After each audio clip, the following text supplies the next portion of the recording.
شروع اللہ کے پاک نام سے جو بڑا مہربان نہایت رحم والا ہے۔ رب ہی ہمارا خدا ہے۔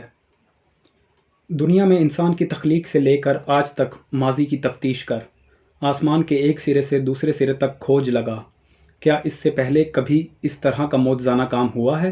کیا کسی نے اس سے پہلے اس قسم کے عظیم کام کی خبر سنی ہے؟ تو نے آگ میں سے بولتی ہوئی اللہ کی آواز سنی تو بھی جیتا بچا۔ کیا کسی اور قوم کے ساتھ ایسا ہوا ہے؟ کیا کسی اور معبود نے کبھی جرأت کی ہے کہ رب کی طرح پوری قوم کو ایک ملک سے نکال کر اپنی ملکیت بنایا ہو؟ اس نے ایسا ہی تمہارے ساتھ کیا۔ اس نے تمہارے دیکھتے دیکھتے مصریوں کو آزمایا، انہیں بڑے معجزے دکھائے، ان کے ساتھ جنگ کی، اپنی بڑی قدرت اور اختیار کا اظہار کیا اور ہولناک کاموں سے ان پر غالب آ گیا۔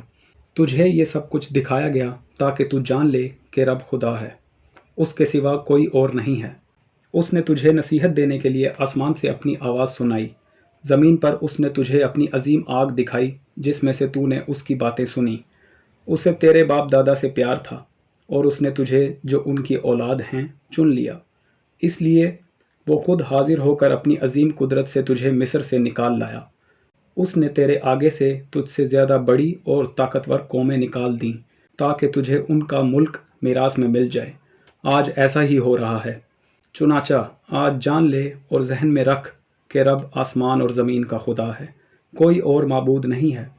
اس کے احکام پر عمل کر جو میں تجھے سنا رہا ہوں، پھر تو اور تیری اولاد کامیاب ہوں گے اور تو دیر تک اس ملک میں جیتا رہے گا جو رب تجھے ہمیشہ کے لیے دے رہا ہے۔